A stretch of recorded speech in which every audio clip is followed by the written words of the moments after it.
बंदा अगर मरने के बाद जहन्नमी होगा तो हमको वो क्यों पैदा करता है? क्या इसके बारे में तो मैं उसको नहीं जवाब दे पाया, क्या आप थोड़ा बताएंगे?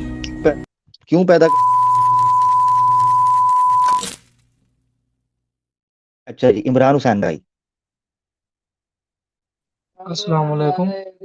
वालेकुम सलाम। इमरान भाई कैसे हैं? जी अल्हम्दुलिल्लाह। मेरा एक सवाल था, मेरा एक दोस्त पूछा था, मैं थोड़ा उसका जवाब नहीं दे पाया था। जी वो उसने पूछा था मुझसे कि अल्लाह ताला ने जब कुरान में फरमा दिया है कि जब पहले ही मतलब लिखा जा चुका है हमारी रिज्क और हमारी रोजी, और हम जिंदगी में क्या करेंगे क्या नहीं करेंगे, और मरने के बाद हमको जन्नत मिलेगी या जहन्नम मिलेगी, तो फिर हमको वो सब जब जानता है कि ये बंदा अगर मरने के बाद जहन्नमी होगा तो हमको वो क्यों पैदा करता है? क्या इसके बारे में तो मैं उसको नहीं जवाब दे पाया, क्या आप थोड़ा बताएंगे? क्यों पैदा करता है। हाँ, जब वो जानता है कि ये बंदा हमारा जाके नाफरमानी करेगा और अ, हमारी बातों को नहीं अमल करेगा, तो फिर इसके बारे में। उसकी मर्जी।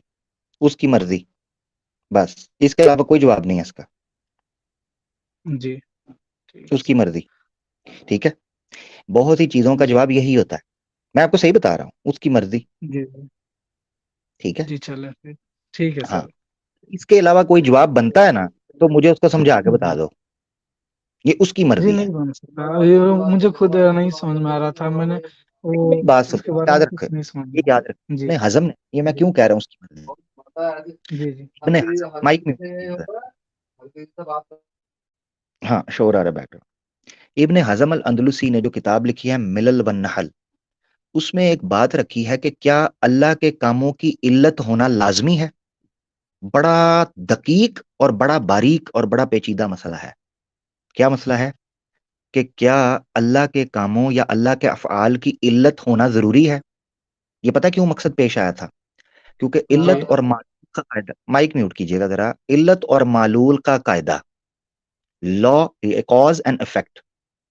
ये बड़ी इंपॉर्टेंट बात है, सुनिएगा जिस जिस बंदे को ये मसला समझना। तो कॉज एंड इफेक्ट, इस मसले के ऊपर दुनिया चलती है।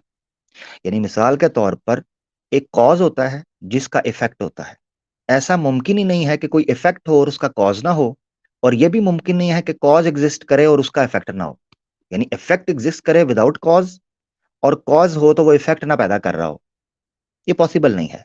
तो कॉज एंड इफेक्ट के लाजमो मलजूम से ये धरती और दुनिया और ये मादी चीजें जो हैं वो चल रही हैं। सवाल ये उठता था कि क्या, अब फलसफे के अंदर ये बहस उठती थी कि क्या अल्लाह के अफआल को भी इसी तरीके से परखा जाएगा। यानी ये कहा जाएगा कि अल्लाह कोई काम करता है तो इल्लत उस पर, यानी कॉज उस पर इफेक्ट करता है तब वो काम करता है। मिसाल के तौर पर मैं खाना खाता हूँ, मुझे भूख लगती है, भूख मुझे खाना खाने पर मजबूर करती है। मैं थक जाता हूँ, मेरा थक जाना मुझे सोने पे मजबूर करता है। ठीक है। यानी ये वो मामलात हैं जो मेरे फैसलों के ऊपर असरात पैदा करते हैं, मेरे कामों के ऊपर इफेक्ट पैदा करते हैं। तो ये कॉजेज हैं मेरे काम करने के लिए। तो सवाल ये उठता था कि क्या अल्लाह ने ये दुनिया बनाई है, क्या इस पर किसी चीज का कॉज, कोई कोई इफेक्ट किसी ने काम किया इसके ऊपर, तब ये काम हुआ, किसी चीज ने उसको इन्फ्लुएंस किया, ये उस पर काम हुआ।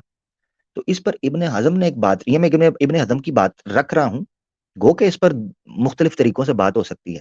तो इब्ने हजम ने जिस मौकफ को या जिस मसले को या जिस जवाब को इख्तियार किया, तो उन्होंने कहा हमें यह मानना पड़ेगा कि अल्लाह के कामों के पीछे इल्लत का होना जरूरी नहीं है।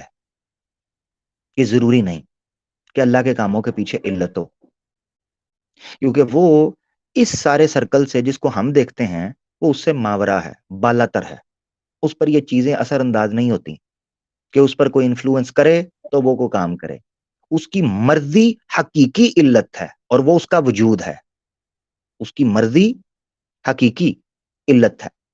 तो ये उन्होंने मौकफ इख्तियार किया है। मैं नहीं कह रहा मेरा मौकफ भी ये है, मैंने एक चीज रखी, मगर जो सवाल आपने रखा उस पर जो मैंने जवाब दिया, मैंने जब बड़ा गौर किया इस चीज के ऊपर, आप इधर से कान पकड़े उधर से कान पकड़े, अल्लाह को ये, अल्लाह इम्तिहान लेना चाहते थे, अल्लाह ये करना था, अल्लाह की नीयत ये थी, अल्लाह का इरादा ये था, मशीयत ये थी, ये वो सारी चीजें हैं जिसको समझने के बाद अगर कोई चीज बाकी पीछे रह जाती है ना, वो सवाए अल्लाह की मर्जी की और कुछ भी नहीं है। اور یہ جان لو کہ جب اس ذات کے پاس اختیار ہے، وہ قادر مطلق ہے، تو مرضی بھی اسی کی چلے گی۔ اب کوئی بندہ 1.5 اٹھ کے یہ کہے کیوں بھائی کیوں، ہاں جی کیوں بھائی کیوں، مرضی کیوں، تو بھگت لینا بھائی، مرنا تو ہے نا، مرنے سے بھاگ سکتے ہو، کیا اکھاڑ لو گے، تو کر لو، جو تماشا دنیا کے اندر کرنا ہے کر لو، اس کے بعد دیکھ لینا اس کی مرضی چلتی ہے کہ نہیں چلتی، تم دیکھ لینا۔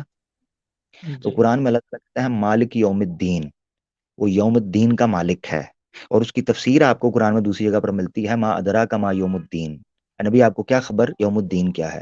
یوم لا تملک نفس لنفس شیئا، کوئی ذرہ بھی کسی کی ملکیت میں نہیں رہے گا، اس کا حقیقی مالک اللہ ہو جائے گا، والامر یومئذ للہ، مرضی صرف اور صرف اس کی چلے گی، مرضی صرف اور صرف اس کی چلے گی۔ تو اس سے یہ پتا چلا کہ اللہ کی مرضی ہے۔ یہی وجہ ہے نا، دیکھیں اگر اللہ نے اپنے افعال کی علت لوگوں کو سمجھانی ہوتی، یا اس کو ضروری ہوتا کہ وہ وضاحتیں پیش کرے انسانوں کو کہ اس نے یہ کام کیوں کیا، تو اللہ کبھی بھی قرآن میں نہ کہتا کہ لا یسأل اما یفعل وہم یسألون، اللہ جو کرتا ہے اس سے پوچھا نہیں جا سکتا، وہم یسألون، تم ہو سوالی، تمہیں کٹہرے میں کھڑا کیا جائے گا، لا یسأل اما یفعل، اللہ کے افعال کے بارے میں سوالات نہیں پوچھے جاتے، یہ کیوں نہیں وہ کیوں نہیں۔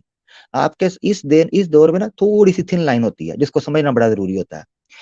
آپ کسی کو ایک درجے پر مانتے ہو، اور وہ ماننے کے جی بعد پھر اس اختیارات کو چیلنج نہیں کرتے۔